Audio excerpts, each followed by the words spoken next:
So thank you all. I think we have about, we were about 50 to 60 60 have joined. We've got 90 registered. So they will trickle in as we go, but I won't hold up any longer. So thank you, and sort of welcome to the sort of Judo economics and property update. For those that don't know, which I know most of you guys, I'm the managing director of Third Party, and I'm also joined here with my third party team. We've got Angelina and Nahilan in New South Wales. We have Jim, Lee, Matt, and Jono in Victoria. Is now joining.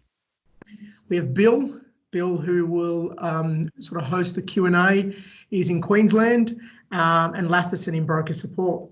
So the session is, or has been arranged to provide you with some insights on the current economic environment, and also what this COVID pandemic and impacts of the COVID pandemic, sorry, whoever that is, if you can. Frank, can you put yourself on mute, please? Unmute? Please. If I can find it, I will. It's in that bar down the bottom.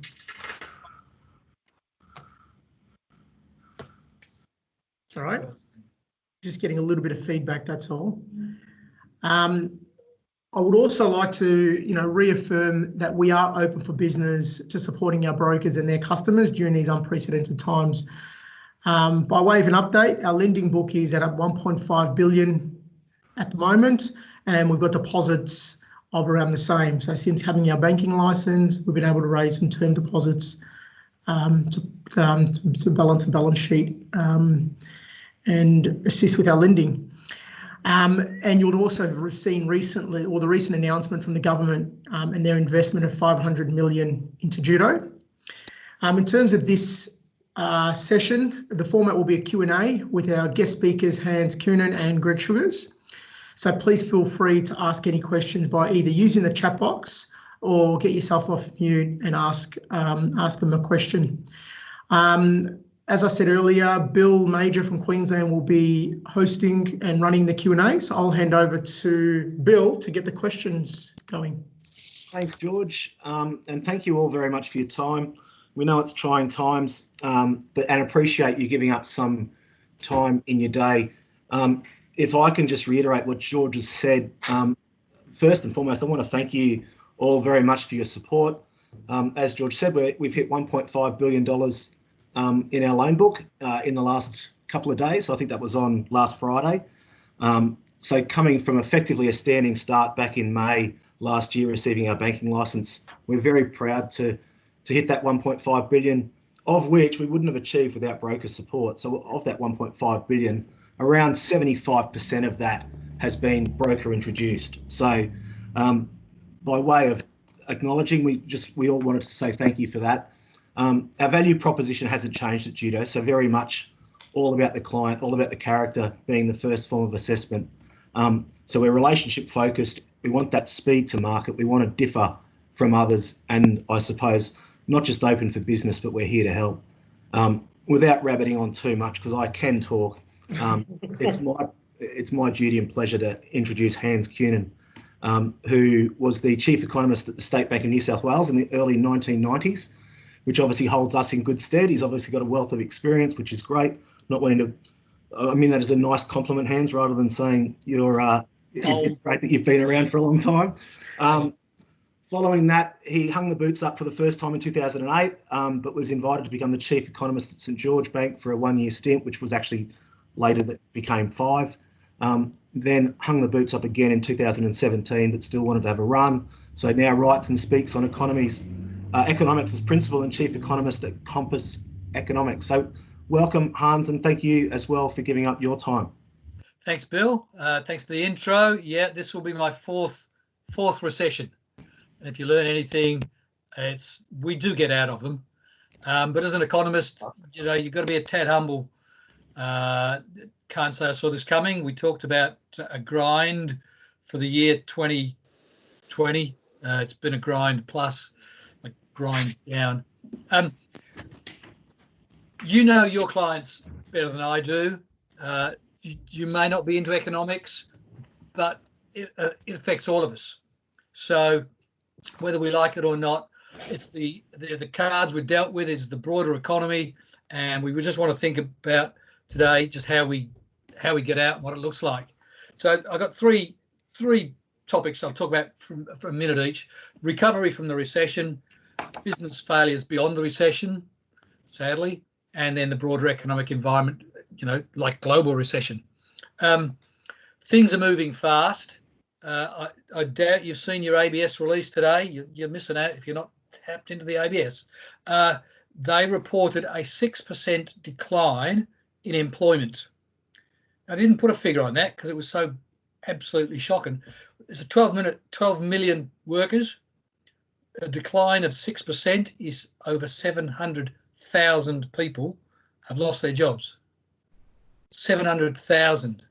Now, normally when you get the monthly figures, it's up by 20, down by 15.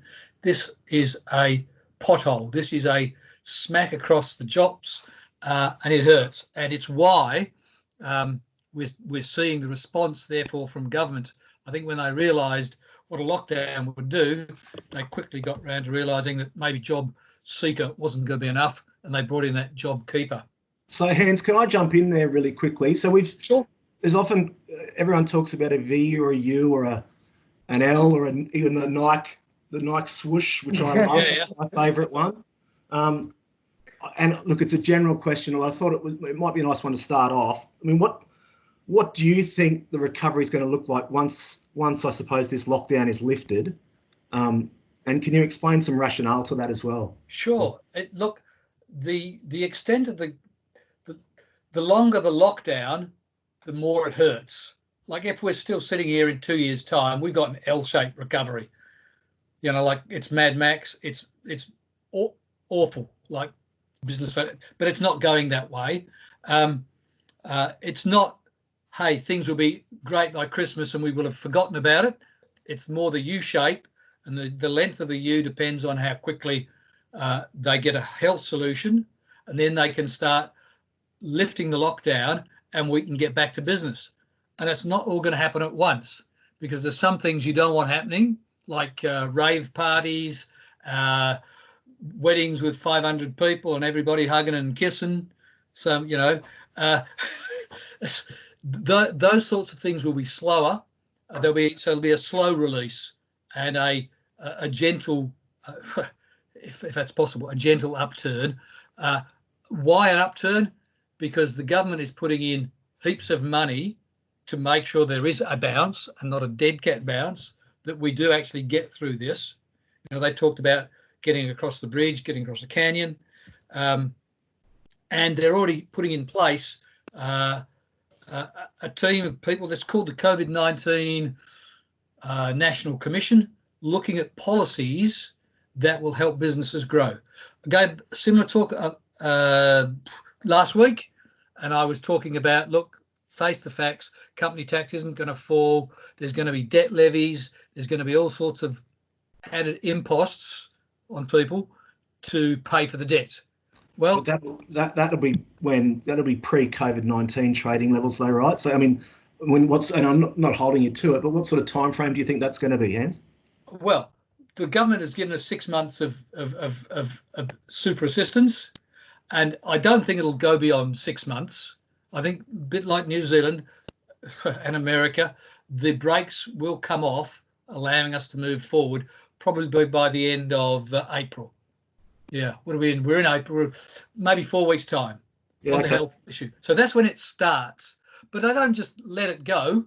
It's not going to run rampant. They're going to say, okay, here are certain industries where you can stay 1.5 metres apart, and you don't have to mix too much. So it's going to be phased, staged, whatever you like. Yeah. But it's not back to normal. It won't be back to normal till maybe the end of 2021. If you really want the truth, because we've just lost 700,000 jobs. They don't get picked up immediately because the brakes aren't coming off that quickly. So there's forecast of, and correct me if I'm wrong, you're much more credentialed than I am, but there's talk of getting to about a 13% unemployment rate, but scaling back to 10. Yeah. I suppose, can you explain why we're not going to hit those 20% Great Depression type levels? Because the government has acted. I think the first thing they did was put in the job seeker. Oh yeah, we'll give everybody some better unemployment benefits. Then somebody said, hey mate, you lock down the country and you're going to need more money pumped in. So they put in the job keeper, and it's the job keeper that is keeping the unemployment rate from going to 15% and keeping it maybe hopefully below 10. But 10 is highly likely for the next 6 months. Yeah, right. Yeah. Very and cool. that just sucks money out. Yeah. So obviously on the line, we've got brokers who are really keen to help their clients, and without sounding opportunistic, there are potential clients in the market, be it if financiers drop the ball, be it, I don't know, I always think a bank's ideal client is a client that can get through tough times, or they adapt to circumstances. Have you got any, and again, talking big picture, but industries that you think stand the best chance to come out the other side, and any sort of advice to the brokers on the line as to how they should be approaching those type of clients? Yeah. Look, all industries are going to feel it. You just cannot not have 10% unemployment affects everybody, and all industries will come out of it. It's just the ones who come out first. Things like professional services, for example. Things like the real estate industry, for example. Logistics, IT, as I think it was Tom said earlier. I've never heard of Zoom before. These sorts of things are new and they work. Like we're doing this. Normally I'd have to fly somewhere to do this, and no longer. But manufacturing, this the whole supply chain thing.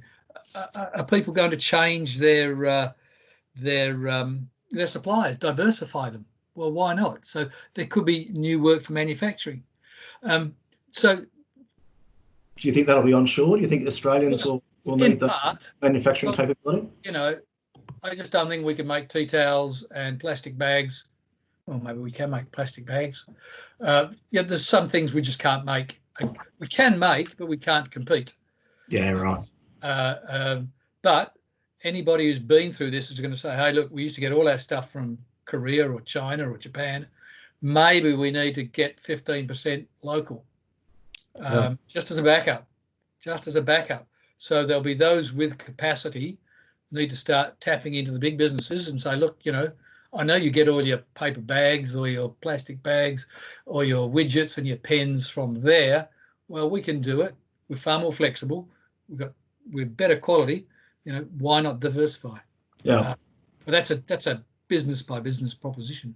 Yeah, we're seeing some businesses that are trading okay, but it's the lack of supply that they can see coming that worries them. I can't believe oil's going to be a negative price next month. Did you read that this morning? Oh, give it away.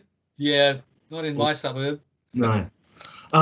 Okay, so moving forward, what do you see the shape of the yield curve, and is there a risk for the cost of capital to increase, therefore increasing interest rates? Now, again, I'm not expecting tomorrow, but as far as the yield curve, what shape do you see that in? Flat. Can I say it again? Flat. Yeah. When you got 10-year bonds at 0.86%, that's your risk-free rate. The government 10-year bond 0.86. Well, what would push it up? Oh, inflation, the bogeyman. Well, there ain't none. When you lose 700,000 jobs, demand disappears, pricing power disappears, and the price of masks has gone up and the price of hand sanitizer has gone up, but heck of a lot of stuff won't go up. We're just not going to see inflation for a couple of years, and it's only then that we might see interest rates go up. There could be a normalisation of the cash rate in 2021, possibly, although it's a low probability because they used to say 0.5 was our lowest, and now it's 0.25 is our cash rate. Yeah. And they're saying they want to keep 3-year bonds at 0.25 with this QE. So not in a hurry, not in 18 months. No, it's flat. So again, you mentioned the stimulus. how are we going to pay this government debt back? Bill, employ somebody. Tell Judo to bring on 17 more accountants, 5 more BDMs, a few more PAs, and some IT folk, because your business is growing. I would have thought maybe there were levies like they did in the past. The aim is to grow the economy, right? So if Judo makes money, it'll pay tax on its profits, and all the employees will pay tax to the government.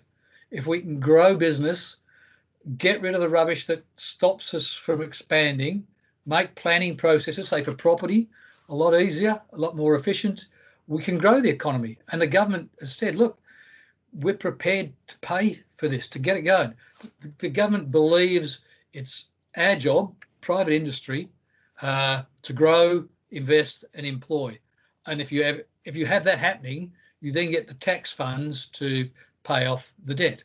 To be honest, it's a truckload of money, but they're borrowing at 0.25, so the interest bill ain't that big. So the debt service ratio is really very manageable. It's no higher than it was back in the 90s. It's manageable, and even more manageable if we can get the economy back to 3 to 4% growth, which we can do. No, that's brilliant. Plus 61413768235 There's is the IT now bit. joining. So, Hans, I'm conscious of whether or not we ask the questions at the end, but Greg Malone's just asked a great question, and he's asked, and I'm not sure if you can see it on the side, but he said, how much of the stimulus budget do you feel will realistically be rolled out through the government's SMEs bank loan? I think what Greg's referring to is the government backed up to 250 facility. Oh, look, I imagine it'll all be taken. It's up to the banks to get it out. That's their job in this environment. It is to make sure that credit flows, and the government is doing its darndest to make sure that the brakes are off for the banks, and the banks can borrow at a chunky rate, which then allows businesses to say, hey, look, yeah, we might have to have a bit more debt, but we can service it because we know the rates are going to be low. Yeah. And to the other side of that is they will then be putting in, more infrastructure type projects. There's plenty of roads, bridges, schools, hospitals that need building, and that's going to employ people, and the contractors are going to have to do that. So that it's businesses that will be tapping into the new round of infrastructure that is going to come. I agree. And Greg, from a Judo perspective, we are certainly assisting businesses in that regard. We certainly want to get in and get to, as I said at the outset, get to know the business and what their requirements are. So it's not just a carte blanche, here's 250 on the nod. It's certainly getting a knowledge of their working capital requirement over the next 6 months, asking what their fixed costs are. A lot of our clients, we contacted every single existing client to say, how are you tracking? What do you see the next 6 months looking like? So some we've provided 50,000, others we've provided the 250. So or we've given them a repayment reprieve, or we've switched P&I to interest only. So it's certainly, without dodging the question, Greg, it was as an institution at Judo, we're certainly trying to help the clients get out the other side of this in any way, shape or form. Hans, if we can just, if you don't mind, I'm conscious of time. If we park it there, and I'll throw it over to Greg, if I may. And if there's questions at the end, feel free again to add them in that comment section. But by way of introduction, Greg, I can't see you, but are you on the line? Yes, I am, Bill. Awesome, great. So for everyone else on the line, Greg Sugars is the CEO of Preston Rowe Patterson Australasia, otherwise known as PRP, which is one of Australia's and New Zealand's most experienced and well-regarded property services companies. So again, without sounding too nasty to you, Greg, as well, you've been in the valuation industry since 1989, so very well experienced, and which is fabulous. Founding CEO of Option in 2011, and has been with PRP ever since. To show what a lovely fellow and decent bloke Greg is, he was awarded the Medal of the Order of Australia for his services to the community in 2015. Leading with a loaded question to start. So Greg was involved extensively with property industry groups and most recently was part of the API's working party on alternate inspection methodologies during a declared state of emergency. First off, I tip my lid, Greg, that you had the foresight to start that process, but what are you seeing by way of valuations being delayed due to the access issues, and Sure. is there a way to speed things up? Yep. So look, we probably had a little bit of a lead into that, given that we've got businesses in New Zealand as well, and they went to stage 4 lockdowns really early on in the piece, which meant our guys were forced off the road pretty much straight away. One of the things that the Australian Property Institute did was try and work a way around the valuation standards, which require us to do an internal inspection. Now, what's the situation when you can't do that?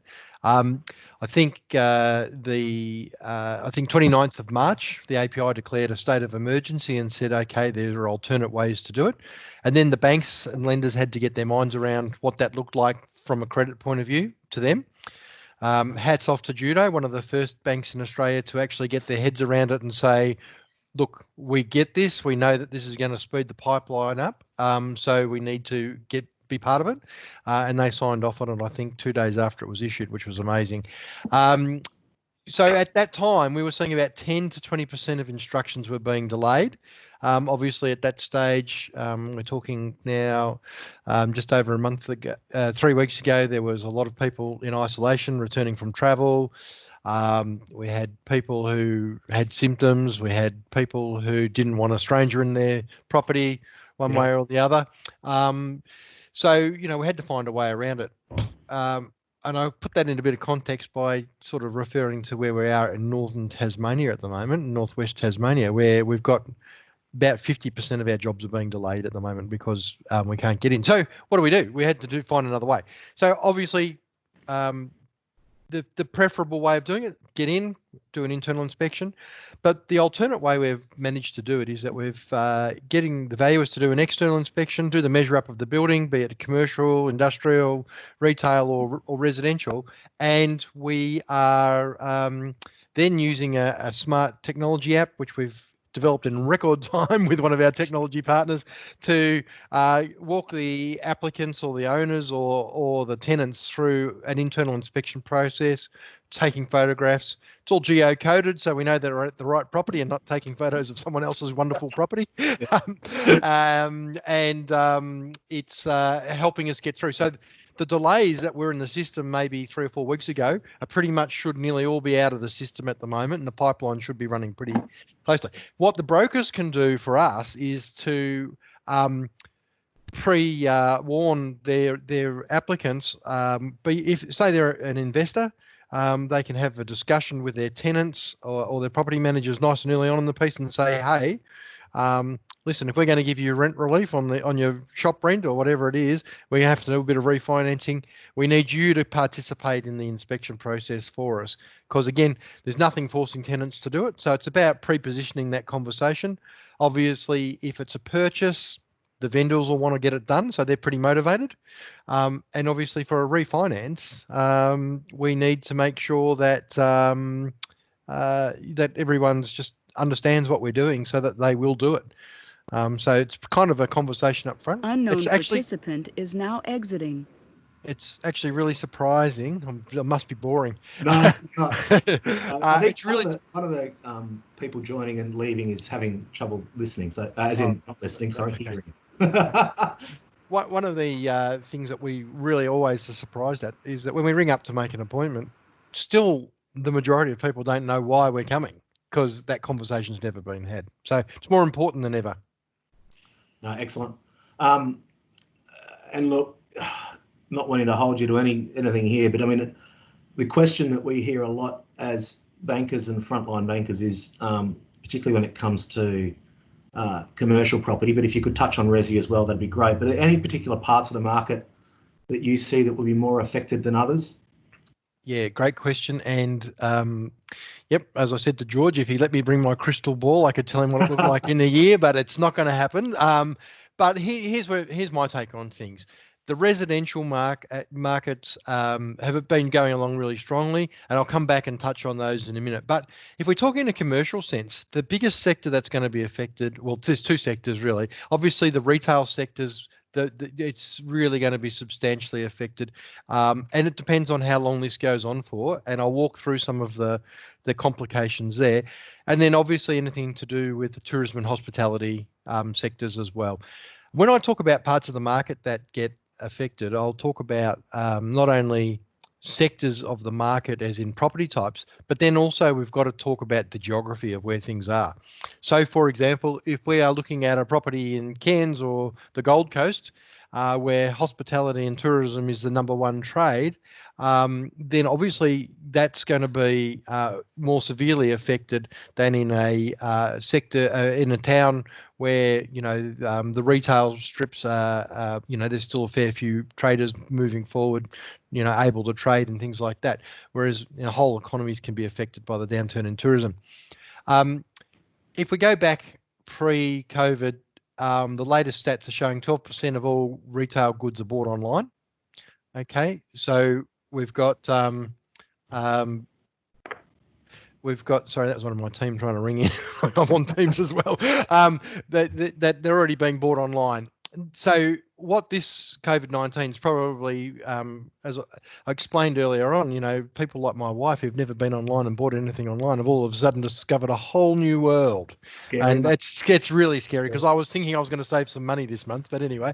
So that's been really interesting. And I think then from a valuation point of view, Bill, one of the things that's been really challenging for us is trying to understand the cash flow implications for investors on rental rebates, but also the amortizing of those shortfalls over the rest of the lease. Yeah. So when we looked at property as an investment in commercial and retail and industrial property in the past, we've probably always talked about the class of tenant being, an ASX listed company like Virgin or Flight Centre or something like that. And now we're talking about what's the industry are they in, and moving forward, I think landlords are going to be more interested in the types of businesses rather than, well, they'll still be interested in the financial situation, but you can see how quickly even the biggest players in our market have been affected by this. So as valuers, we're trying to work through, okay, someone's eligible for the JobKeeper program. Their turnover's dropped 70%. They're getting a 70% rebate on their rental for a period of we don't know how long. They've only got 15 months left on their lease. So is actually having a lease in place? We always used to say having a tenant in a property was the benchmark, but is actually going to be worth less than a property that's got vacant possession. And it's a really interesting thought. The second thing that I'd say if we look at property is we've always said in the non-residential sector is that commercial property is the gold standard, followed by retail, followed by industrial. And I think already we were seeing in the last 12 months that industrial had moved in front of retail. And I think that'll just be exacerbated by the situation we're going through now.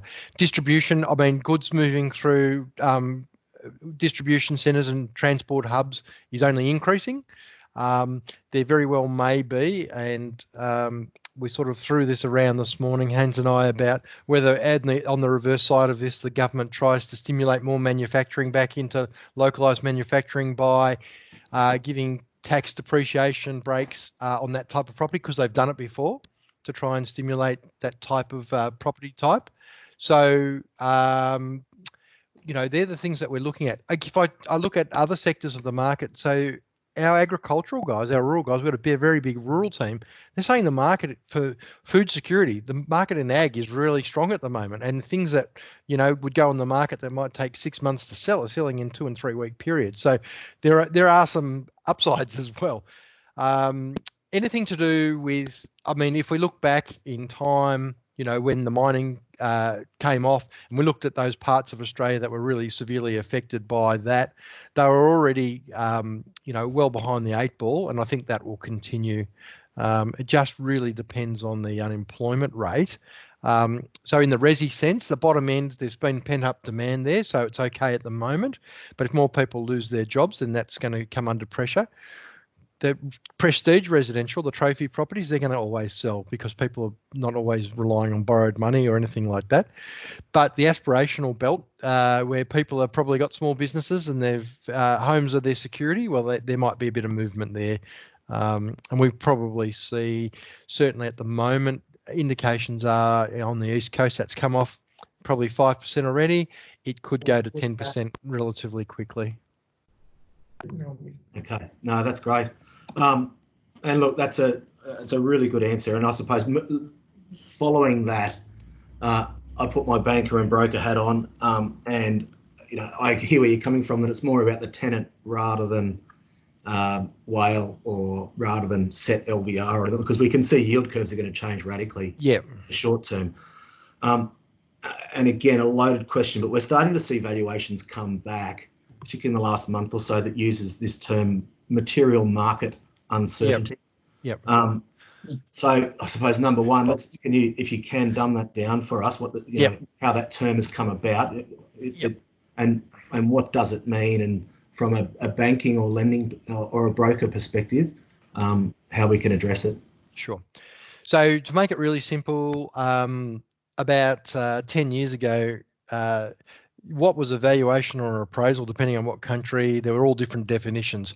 A thing called the International Valuation Standard Council was formed, so that the definition on how we value something in America, Canada, Africa, or Australia is all the same. The IVSC released a paper on the 1st of April, which is actually just a rehash of the paper that they sent out in the GFC about what's known as material market uncertainty. And what for a valuer that means is it's where the market's severely affected and the evidence base that we work from is diminishing. It's how we approach it and how we advise our clients. So as a bank, we probably don't have enough evidence to say that at this exact point in time, here's what we've seen the effect of the market, because everything's historical in valuations. So we can only look back at the last sales. So where there's a scarcity of sales, it's how Is we now exiting. it's how we talk to you guys about the way we've approached it. So in the example I gave you before, where we've got the rental rebates, for example, under the Commonwealth Code of Commercial Leasing, is we have to take those rebates back as best we can to a present value, and apply that discount onto the cash flow of that property over the term. So what we have to do as valuers is then let you know is exactly how we got there. Okay, we might not have every piece of proof to say that that's what would happen to a property that had that much discounting on its rent in the marketplace, but it's our best estimate, and that's all we can give when there's not that evidence around. And the more specialized the property type, the harder it's going to become. So some classes of property, like if I said at the moment, if you were a vendor, unless you had to sell it, you wouldn't be selling your pub, because obviously you've had no income coming through for the last 8 weeks. So actual market transactions where no one's under pressure to buy and no one's under pressure to sell are few and far between. When there's what's the term? When there's blood in the water, the sharks come out. So well, absolutely. And there's plenty of cashed up people out there at the moment. And the other thing that's probably we've got some classes of big investors. So I'm talking about the property trusts who probably take that top end, and they're always, the super funds are competing against them, but they're in there buying really good class assets. Yes. Well, their funding streams, because they rely on individual investors, and they've done they've started pulling out at a great rate of knots. So there'll be some really good assets coming on the market very shortly. In fact, I think yesterday in the Fin, ISPT talked about how their program of having to dispose of some of their prime assets just because they can't. They need the cash. Yeah, very cool. Last question before I'll start reading some of these questions from the side, but. And as I said, element of tongue in cheek, but you were certainly up to your neck in valuing post GFC. So I think you were Option, then PRP. Yep. Can you just give us an overview of what happened in the marketplace? What can we draw any conclusions? Is this next level type stuff? Sure. Well, I go back even further than that, Bill. I was around in 1990, 91, only a young valuer in those days. But my job in those days was going out to auctions every Saturday and standing and holding a bank manager's hand as they sold a property by mortgagee in possession. And what was happening then is because the cost of money, it was 18% interest rates in those days. So people were, the banks wouldn't hold on to properties. They'd go into arrears. 3 months later, bang, gone, sold. Yeah. And what was happening, they were flooding the market with these properties. So the market just kept going down and down and down because there was just this huge oversupply of properties.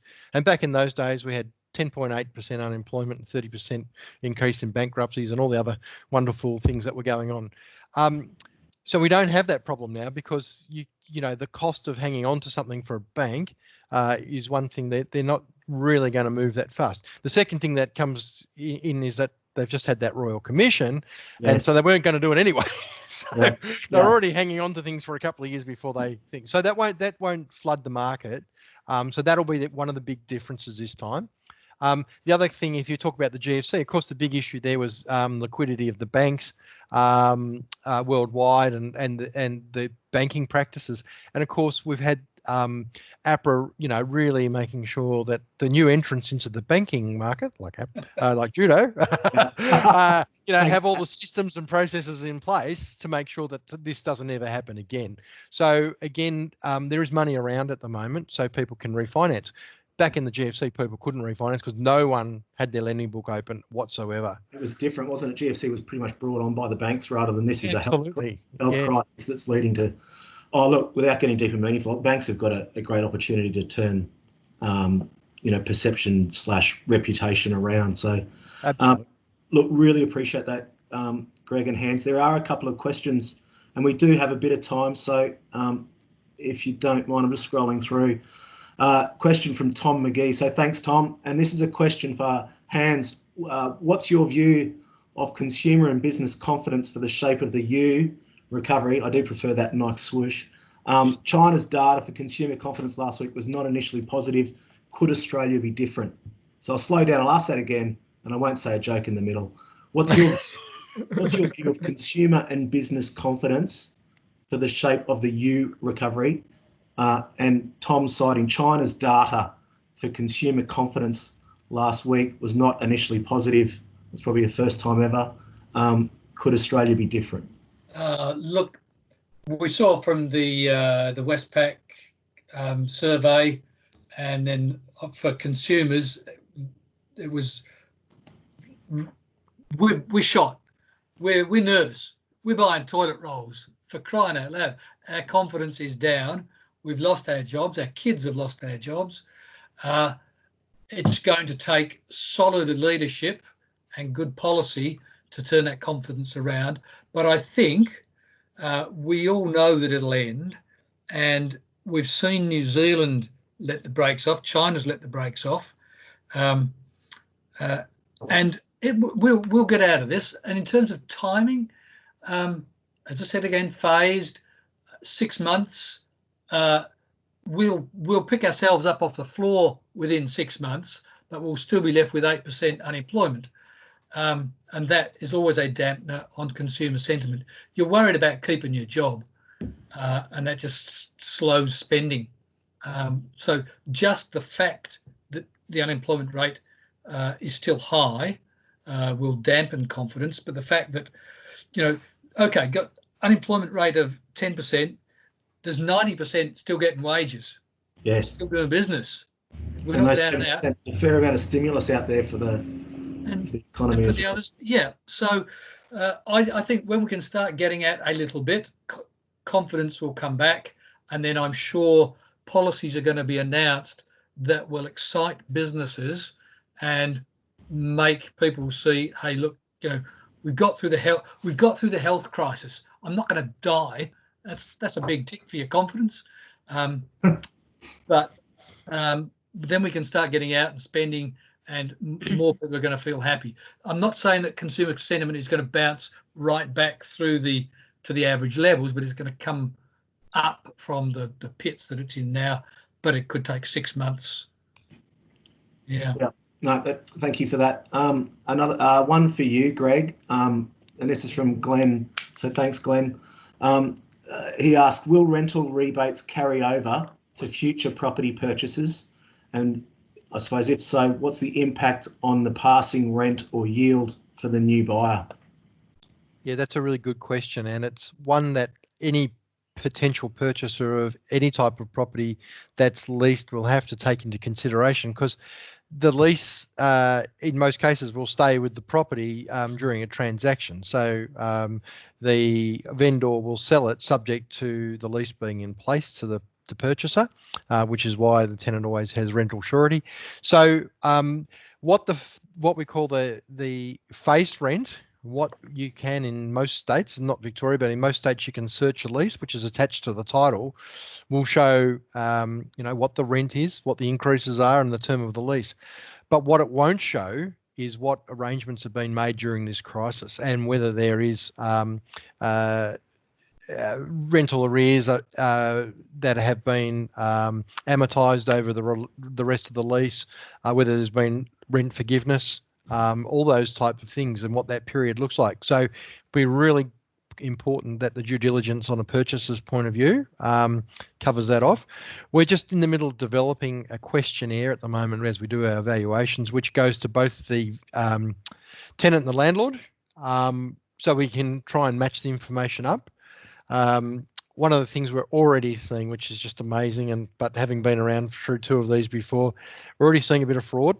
people trying to rip the banks off. And I came across desperate times, desperate measures. Yeah, I came across a set of double contracts the other day. About 20% difference. Same solicitor acting for the vendor and the purchaser. Just the same. But what worries me is that we've had such a generational change. With the guys in credit, the banks, and that they probably haven't seen some of these old tricks before. Yeah. So, and it's going to be the same with people not disclosing stuff on vendor statements and disclosures. So, look, I think it's really inherent that as advisors to people in that marketplace, that the brokers just make sure they help step them through some of the traps for young players and cover off on some of those things. So a continuation on that question, I'll chime in. Are we going to start to see sort of the landlord shifting their sort of longer term expectations on leases, or is this going to be a bit of a return to norm once this is sort of subsided? You mentioned in our conversation, you did mention that this has tested our ability to work remotely anyway, and things are working that will have potential flow-on effects to commercial rental as well. Yep. I think that's right, George. I think unknown participant is now joining. The way we we're doing things, it will definitely change. And I think I said to you, George, earlier on that, the fact that I fly somewhere once a week to do either one of these talks or go and see a client, when all my client meetings for the last 2 months have been done just like this on Teams or Zoom or something like that. It'll definitely change the way that people go about their business. I think the thing with commercial rents, and one of my partners did a spot on Channel 7 the other night about what will happen to the CBDs, is that people will still want to be, the social part of being in an office is so important. For my guys, for example, the bouncing market evidence off each other and things like that, you just cannot do that unless you're constantly listening to the pitter patter around the office. So, for us, that's really important. And even when we've had guys, we've tried to do the work from home thing before, we've actually said we actually understand 2 things. One, it affects their mental health pretty badly. So we try and make sure they come in at least, a couple of times a week to be around the team. So maybe the way our offices are fitted out, well, maybe we won't need much space, but I still think we're going to be needing CBD offices. I don't think we're going to need as many strip shops, to be perfectly honest. And we certainly, when we look at what's been happening in some of those strips around, you just have to go into parts of Brisbane, Sydney, down Parramatta Road in Sydney and Swan Street, Richmond, and you look at the type of businesses that are in some of those shops. Remembering that the value of those shops is all based on the face rent. So the reason a lot of landlords haven't been renting out the vacant shops is because they don't want you guys as the lenders to understand that the income that's supporting the level of value or borrowings they've got has dropped. So they'd rather have it empty than I think there'll be some really big shifts in that space. Yep. Really good answer. Thanks, mate. Hans, there's still a bit of time. There's another question for you. Sure. And I suppose it goes back to what I was saying about making sure that where a bank is providing an appropriate facility. Andrew Watson's asked, with the current amortisation relief programs implemented by the banking sector, do you think this will have the unintended consequence of a larger number of SMEs surviving the next 3 to 6 months, but then having significant stress at that time, and the banking sector having to make the tough calls for a large number of businesses in a compressed period? I think that's the whole zombie bank. Yeah. I'll let you answer. Well, I was going to ask George if he wanted to answer that, because it really does depend on the quality of, the initial loan. You don't want to lend to potential zombies. I mean, let's say I think, oh, look, this game of selling clothes is really good. I'll go set myself up a shop and sell dresses. And you think, well, what experience have you got, Hans? Oh, bugger all. Do you know anything about dresses? No, but I want to start a business. I mean, it's up to you guys to really assess, and small businesses just going to have to convince you that they're worthy participants. And you've got to have to say, look, mate, you've never done this before. Not even we can help you. Yeah. So this is where those or something like that for money. Yeah. Like you're spot on, Hans, and this is where I think Judo comes into their own in our assessment. I think Bill mentioned it earlier in terms of our approach. It's really understanding the business, and in this environment, I'll answer it specifically to the question, but it does resonate to what Judo represents as well. But our assessment is not only in the short term. Our assessment is within 6 months, understanding industry trends, understanding the actual industry itself before making a decision for the client. And rather than, and even our government support loan or our government guarantee loan, we've structured it in a way where it's a line of credit and they get to draw up on it. But within that period, we will also look at what's the long-term impacts on that business and how we can support them. And having experienced bankers to do that is critical, as I said, in understanding industries, understanding trends, and even understanding the current market environment. So I definitely agree. I think the design of the government guarantee loan hasn't been all that unknown participant is now exiting, because it applies to as an example, it applies to a 3-year period. But I think our process is to assess it not only in the short to medium term, but also the long term as well. You got any other views on that, Bill, as well? Oh, I couldn't agree more. So that's why I said before, it's not just a 250,000 No. go. I mean, I think we've worked it out that after the 6 month period, that becomes an $8,000 or $9,000 per month amortization, and that business has never been in a position to be able to support 8,000 or 9,000. To Hans's point, it's not going to be 6 months plus 1 day that we're going to be back to normal either. So There's a bit of thought that's required. It's a very, very good question, and I suppose it does resonate with our value proposition that we want to make sure we're not putting in a business in more difficult circumstances or just a band-aid solution for having to make some difficult decisions 3, 6, 12 months down the track. So it's a great question, Andrew, and obviously coming from a broker that's also thinking and doing the right thing. So appreciate that. I'm conscious of time. It doesn't appear to be any more questions. I'll give people a couple of seconds to type away furiously if they do have a question. If you like, get yourself off mute and ask the question yourself. Multiple people are now exiting. Okay, they got that scared. They jumped off. That's normally a pretty good sign that it's and look. Oh, sorry. If there's someone that's just taken them. Go ahead. No. Over to you, Bill. No, I don't think. No. Sorry, I just didn't want to talk over the top. Okay. But yeah, thank you all again for your time. And again, without sounding like a broken record, we truly appreciate your support. To Hans and Greg, really appreciate your time and insights. So thank you both very much. If anyone does have any queries or any questions, please reach out to your local BDM. More than happy to help. But yeah, thank you all very much for your time, and speak to you soon. Onward and upward. Thanks, guys. Thanks, guys. Bill, thanks, Take care. guys. Bye-bye.